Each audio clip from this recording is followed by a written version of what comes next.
प्रिय दर्शकों, आप सबका स्वागत है इस हिंदी होप चैनल में। और मैं तहे दिल से आपका स्वागत करती हूँ। जय मसीह की सभी को। और जैसे कि मैंने नई सीरीज शुरू की है पौलुस के ऊपर, और आज हमारा इसका तीसरा भाग है जो कि जिसमें हम जाएंगे। जिससे पहले हम उसमें जाएं, आइए प्रार्थना करेंगे। हे हमारे स्वर्गीय महान परमेश्वर पिता, हम तेरे पास आते हैं। तूने हमें ये मौका दिया कि हम ये सीरीज़ जो है दर्शकों के सामने प्रस्तुत कर सकें। मुझे पवित्र आत्मा से भर दे ताकि एक एक शब्द जब मैं बोलूं वो तेरे ओर से हो, और मेरे पापों को क्षमा कर और ये लोग इसको सुने और आशीषित होने वाले बने। यही मेरी प्रार्थना है, सुनो ग्रहण कर। आमीन आमीन। यहाँ पे हम देख रहे हैं कि जैसे कि मैंने बोला, दो मैंने भाग ऑलरेडी बोले और आज हम तीसरे भाग में है पौलुस यानी कि शाऊल। यहाँ पे हम देखते हैं कि पौलुस को किस तरीके से अक्यूज किया गया और लोगों ने उसको मारने की भी कोशिश करी, जो कि हमने पिछले भाग में देखा था। पौलुस को किस तरीके से टोकरे में डाल के और उसको शहर की शहरपनाह से उसको नीचे लटका के यरूशलेम भेज दिया गया था। फिर हमने देखा पौलुस को फिर से लोग मारने का यत्न करने लगे, लेकिन उन्होंने उसे वापस तरसुस भेज दिया। परमेश्वर की सेविकाई में लगा है। उसे परवाह नहीं है कि लोग उसको अक्यूज कर रहे हैं, उस पर लांछन लगा रहे हैं, उसको बुरा भला कर रहे हैं। उसे कोई चिंता नहीं है। उसे मालूम है उसका परमेश्वर उसके साथ है। यहाँ पे लिखा है, अब मैं क्या मनुष्य को मनाता हूँ या परमेश्वर को। गलतियों उसका पहला अध्याय और उसकी हम 10वीं आयत से कुछ आयतों का आज हम अध्ययन करेंगे। अब मैं क्या मनुष्य को मनाता हूँ या परमेश्वर को। क्या मैं मनुष्य को प्रसन्न करना चाहता हूँ? यदि मैं अब तक मनुष्य को ही प्रसन्न करता रहता तो मसीह का दास ना होता। बड़ी सही बात जो है, प्रसन्न नहीं करता। मैं परमेश्वर को प्रसन्न करता हूँ। मनुष्य को प्रसन्न करने से मेरा कोई फायदा नहीं है, लेकिन परमेश्वर को प्रसन्न करने से मुझे क्या है, आत्म शांति मिलती है। यहाँ पे कह रहा है, मैं परमेश्वर का समाचार को जो है मैं प्रचार कर रहा हूँ, मैं लोगों में साझा कर रहा हूँ। इसलिए मुझे लोगों की चिंता नहीं अगर वो मेरे ऊपर लांछन लगाते हैं, अगर वो मुझे बुरा भला कहते हैं, अगर वो मुझे सताते हैं, मुझे कोई चिंता नहीं है। यहाँ पे कह रहा, हे भाइयों, गलतियों उसका पहला अध्याय की 11वीं आयत में, हे भाइयों, मैं तुम्हें बताए देता हूँ कि जो समाचार मैंने सुनाया है वह मनुष्य का नहीं।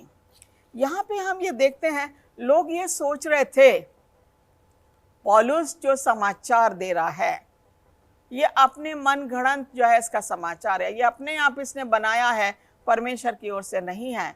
लेकिन ये लोगों को बताना मांग रहा है, जो समाचार मैं सुना रहा हूँ वो मनुष्य का नहीं, मनुष्य का बनाया हुआ नहीं है, वो यहाँ पे बताना मांग रहा है। यहाँ पे हम देखेंगे पौलुस का जो है आज के अध्ययन में 3 चीज़ें हैं जो कि हम देखेंगे। पहला है ईश्वर, जिसको गॉड बोलते हैं, दूसरा है सुसमाचार, और तीसरा है अन्य जातियाँ। ये पौलुस का जो मकसद है वो परमेश्वर के सामने, परमेश्वर के लोगों के बीच में जाके समाचार, सुसमाचार को साझा करना। दूसरा चीज जो है परमेश्वर का वचन है। परमेश्वर अपने वचन जो है पौलुस के द्वारा बुलवा रहा है। हम कहते हैं कि परमेश्वर मुझे अकल और बुद्धि दे ताकि मैं जो सुसमाचार जो मैं बोल रही हूँ ये मेरे और का बताया नहीं है। आज जो मैं वचन आपके सामने पेश कर रही हूँ ये मेरा वचन नहीं है अजीजों। मैं परमेश्वर से प्रार्थना करती रहती हूँ ताकि मुझे वो बोले कि मुझे क्या बताना है, और परमेश्वर पवित्र आत्मा के द्वारा जो वचन मुझे देता है, जो मेरी सहायता करता है, जो शब्द मेरे मुंह में डालता है, जो मैं तैयारी करती हूँ, उसके अलावा मैं कुछ और भी बोल जाती हूँ जो कि परमेश्वर की ओर से होता है। जो भी वचन परमेश्वर की ओर से होता है वो परमेश्वर शब्द डालता है, मेरे मुंह में परमेश्वर का शब्द डालता है परमेश्वर, इसलिए मैं परमेश्वर के वचन को निधड़क होकर बोलती हूँ। मुझे कोई डर नहीं है, क्योंकि मुझे एक ही काम करना है, परमेश्वर की सेविकाई। पौलुस परमेश्वर की सेविकाई कर रहा था, निधड़क होकर कर रहा था। बहुत कम लोग हैं जो परमेश्वर के नाम का सुसमाचार सच्चे तरीके से, हमने ये देखा है कि लोग जो है झूठे जो प्रचारक है वो वचन को जो है थोड़ा मोड़ तोड़ मोड़ कर देते हैं, थोड़ा बदल देते हैं, शब्दों का हेर फेर करके जो है लोगों को भड़का देते हैं। और लोग ये सोचते हैं, लोगों को खुश करने के लिए सुसमाचार वो बताते हैं। क्या हमें लोगों को खुश करने के लिए समाचार बताना चाहिए? नहीं। पौलुस यही चीज यहाँ पे बता रहा है कि जो सुसमाचार है वो मनुष्य का तैयार किया हुआ नहीं है, वो परमेश्वर का बताया हुआ। हम देखते हैं कि जब स्टेफनस को पत्थरवाह किया जा रहा था, अब वो बोल रहा था कि सामने जो है आसमान खुला है, मैं परमेश्वर को देख रहा हूं। जब वो सच्चाई बता रहा था लोगों के सामने, लोग और उसको ज्यादा पत्थर मार रहे थे। लोगों को सच्चाई बर्दाश्त नहीं होती, क्योंकि ये जो वचन है ये दो धारी तलवार है। परमेश्वर का वचन, जो बाइबल हमारे हाथ में, परमेश्वर का जो है ये दो धारी तलवार है। ये अंदर सीने तक जो है चीरते जाएगी। सच्चाई जो है छुप नहीं सकती अजीजों, कि हम परमेश्वर के लोगों को हम बहला लेंगे। जो झूठे प्रचारक है वचन को तोड़ मोड़ देते हैं। कुछ लोग कहते हैं परमेश्वर ने हमें अपनी शक्ल में बनाया, मैं खुदा हूं, तुम भी खुदा हो। मैं सुन रही थी इसको कि ऐसे वचन को जो है जब हम पलट देते हैं, शब्दों के हेर फेर को बदल देते हैं, तो हम लोगों को प्लीज कर रहे हैं। क्या हमें सुसमाचार लोगों को खुश करने के लिए करना चाहिए? पौलुस यही चीज पे यहाँ पे बता रहा है, क्योंकि 12वीं आयत पे कह रहा है, क्योंकि वह मुझे मनुष्य की ओर से नहीं पहुंचा।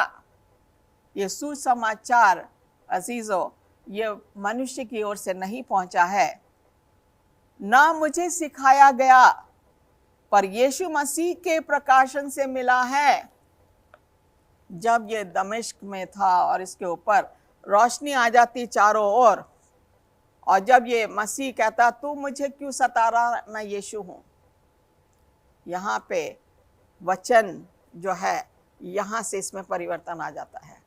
ये कह रहा जो वचन जो है मुझे सिखाया नहीं गया और मुझे मनुष्य की ओर से नहीं है मेरा प्रचार, वो लोगों को बता रहा ये प्रचार परमेश्वर की ओर से है।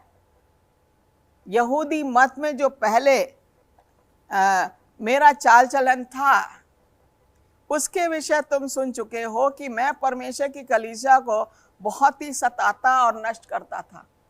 जब मैं अपने मन मर्जी करता था तो मैं लोगों को सताता था, लेकिन आज मैं परमेश्वर के सुसमाचार को जब मैं प्रचार कर रहा हूं तो लोग मुझे सता रहे हैं।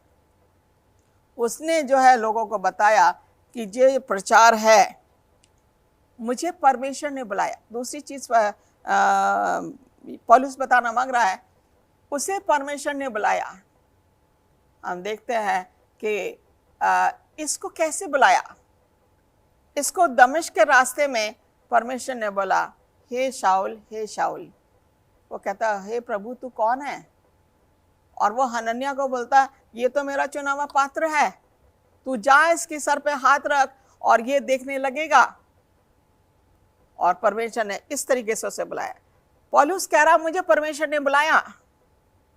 अब्राहम कहता मुझे परमेश्वर ने बुलाया, उसे वहां से निकाल कर लाया उर से, और उसका भतीजा लूत भी आ जाता है। बुलाया अब्राहम को आता, लेकिन लूत भी आ जाता है। लेकिन लूत जो है वो बुत परस्ती की ओर चला गया और अब्राहम जो है परमेश्वर की ओर था। अब्राहम का विश्वास परमेश्वर में था और लूत का विश्वास दुनिया भी ओर की था। इसलिए जब वो सदोम और अमोरा में जब जाते हैं, स्वर्गदूत उसको कहते हैं जितने मसीही लोग हैं यहाँ से निकालो, लेकिन वहां से सिर्फ लूत, उसकी पत्नी और 2 बेटियां निकली। जिन दामादों से वो शादी करना मांगा उन्होंने मना कर दिया। लूत बुराई के रास्ते पे था। हम देखते हैं कि अब्राहम के साथ आया, अब्राहम का भतीजा होते हुए या भाई होते हुए उसका कुछ भी असर अब्राहम का नहीं पड़ा। अब्राहम ने जब उसे बोला तो चुन ले जगह, तो उसका कहता अगर तू इधर को जाएगा साउथ में तो मैं नॉर्थ में जाऊंगा, तो पश्चिम में जाएगा तो मैं पूर्व में जाऊंगा। और उसने वो जगह देखी जहाँ पे कि उसे बड़ा हरा भरा दिख रहा था, लेकिन वो लोग पूरा सदोम अमोरा उसको जलाया गया। यहाँ पे हम देखते हैं कि परमेश्वर जिसको बुलाता है, याकूब ने प्रॉमिस किया था कि मैं जब वापस आऊंगा बेथल पे तो मैं वापस आऊंगा यहीं पे, परमेश्वर अगर तू मुझे लेकर आएगा तो मैं दशमांश दूंगा। और परमेश्वर उसे वापस लेकर आया, उसने परमेश्वर से वायदा किया था।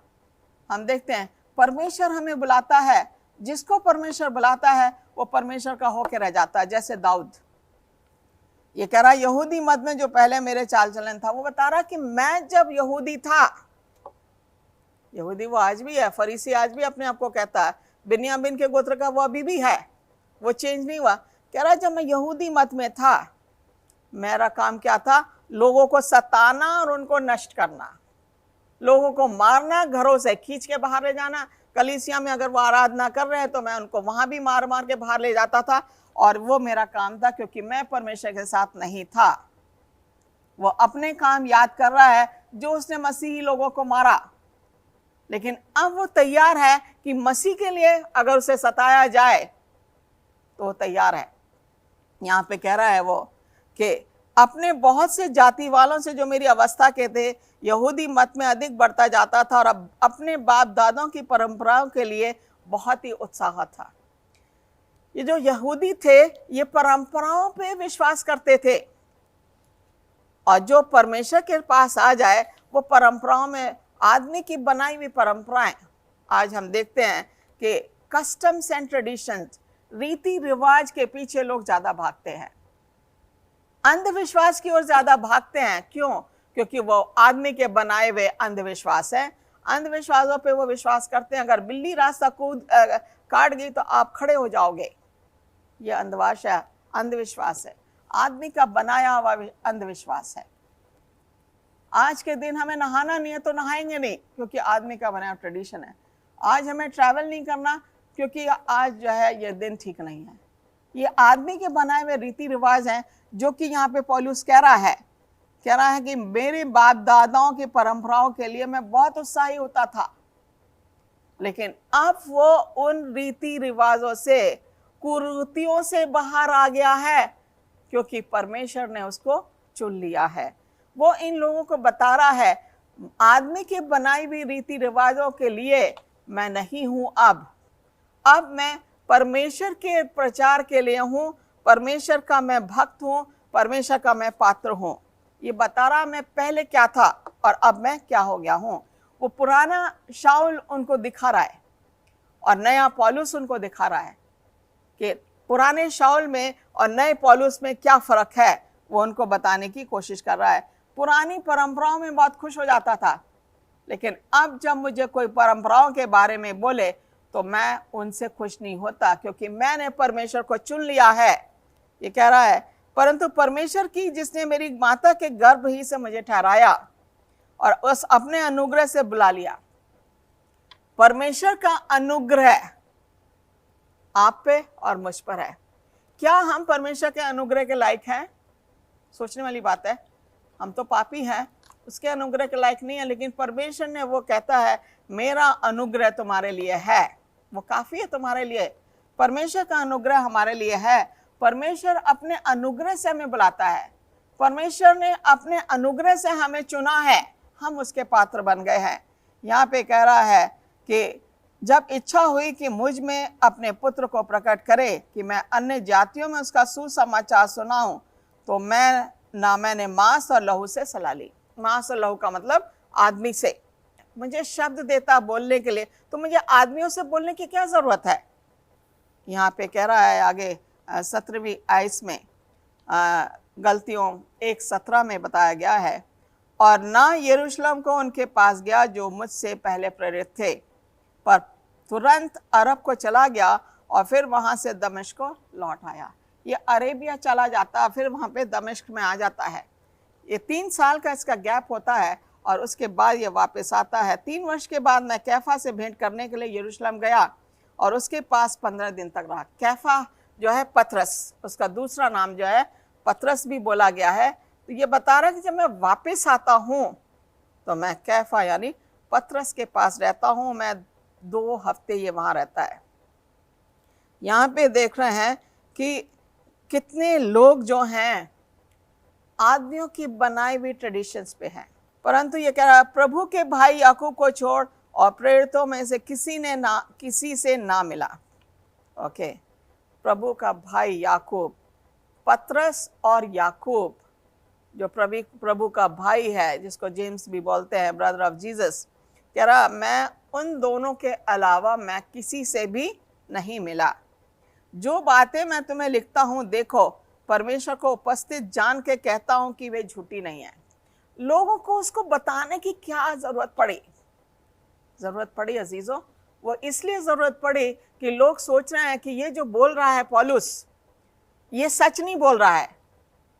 वो उन लोगों को बता रहा है कि जो मैं बोल रहा हूं वो सच है, वो झूठी नहीं है, क्योंकि मैं परमेश्वर का चुना हुआ पात्र हूं। जब वो लोगों को बता रहा है, क्या अंधविश्वास में पड़े हुए लोग जब बोलते हैं कि मैं सच बोल रहा हूं, तो हम सोचते हैं ये झूठ बोल रहा है। यहाँ पे पौलुस के साथ यही हो रहा है।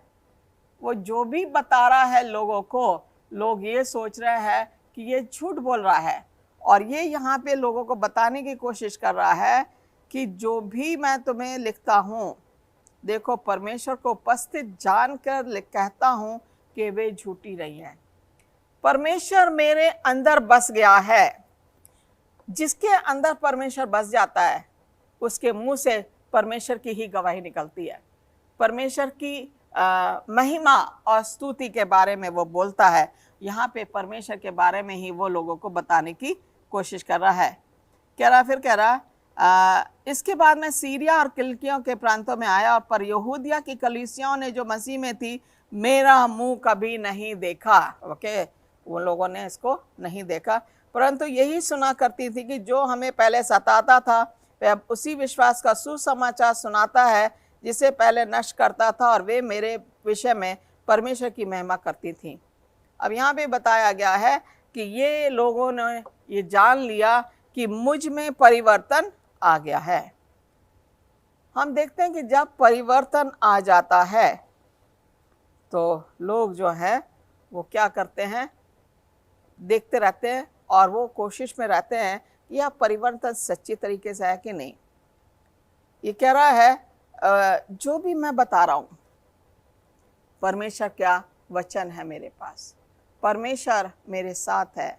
मैं पहले जो इंसान था, अब मसीह मुझ में बसा है और मैं परमेश्वर के साथ हूँ। यहाँ पे कह रहे हैं कि परमेश्वर का अनुग्रह इसके साथ है।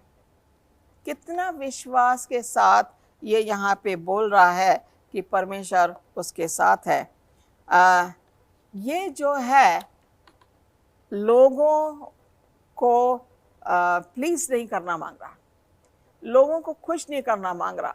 हम देखते हैं कि कुछ जो है, हम कलीसिया में जाते हैं और वहाँ पे हम जब बैठते हैं चर्च में, तो कुछ लोग हैं कलीसिया के याजक और महायाजक, वो कहते हैं कि आज इतने ढेर सारे लोग हैं, इनको हमने जो वचन सुनाना है, इनको खुश करने के लिए सुनाना है। लेकिन परमेश्वर का जो वचन है, सच्चाई का जो वचन है, वो अंदर तक चीरता हुआ जाता है। हमें ये देखना है कि हम किस तरह के लोग हैं। क्या हम वाकई में परमेश्वर की आराधना सच्चे मन से करते हैं? अगर नहीं करते हैं तो हमें करना शुरू करना चाहिए। क्या हम परमेश्वर को सच्चे मन से मानते हैं? क्या हम ये सोच रहे हैं कि ये जो बोल रहा है, अरे हम जानते हैं कि ये पास्टर को हम जानते हैं, इसका नेचर कैसा है, इसका व्यवहार कैसा है, हम उसके ऊपर लांछन लगाना शुरू कर देते हैं। लेकिन जब जो कोई इंसान परमेश्वर के सुसमाचार को लेकर आता है, जैसे कि पौलुस गया, यहाँ पे कह रहा है कि पौलुस की जो ना मनुष्य की ओर से ना मनुष्य के द्वारा वरन यीशु मसीह परमेश्वर के पिता के द्वारा जिसने उसको मरों में से जला लिया प्रेरित है। वो किस टाइप का प्रेरित है? वो उसका प्रेरित है जिसको कि यीशु मसीह जब क्रूस पे चढ़ाया गया और तीसरे दिन वो जिंदा हुआ, ये उसी का प्रेरित है। और सारे भाइयों का जो मेरे साथ है, ये उनको जो है बताने की कोशिश कर रहा है, मैं सच्चा प्रेरित हूँ, मैं सच्चा चेला हूँ, मुझे परमेश्वर ने बुलाया। अगर परमेश्वर ने मुझे बुलाया है तो मैं परमेश्वर का सुसमाचार लोगों को पहुंचाने आया हूँ। मैं सच्चाई के रास्ते पे जाता हूँ, क्योंकि यीशु मसीह ने कहा सच्चाई, जीवन और मार्ग मैं ही हूँ। ये सच्चाई जब ये जान लेता है, ये कह रहा है कि मुझे आश्चर्य होता है कि जिसने तुम्हें मसीह के अनुग्रह में बुलाया उससे तुम इतनी जल्दी फिर कर और प्रकार की सुसमाचार की ओर झुकने लगे। ओके, परंतु वह दूसरा समाचार है ही नहीं, पर बात यह है कि जितने हैं तुम्हें घबरा देते, मसीह के सुसमाचार को बिगाड़ना चाहते हैं। लोग हैं आज, हम देखते हैं यूट्यूब में, अगर आप जाइएगा भाई और बहनों, वहाँ पे देखें कितने प्रचारक हैं, कितना वो लोग प्रचार कर रहे हैं, झूठा प्रचार कर रहे हैं। और ये कह रहा है कि वो लोगों को घबरा देते हैं और सुसमाचार को बिगाड़ना चाहते हैं। जो झूठे प्रचारक हैं, परमेश्वर के जो लोग हैं, वो सच्चाई का प्रचार सुनना मांग रहे हैं, शैतान का प्रचार सुनना नहीं मांग रहे हैं।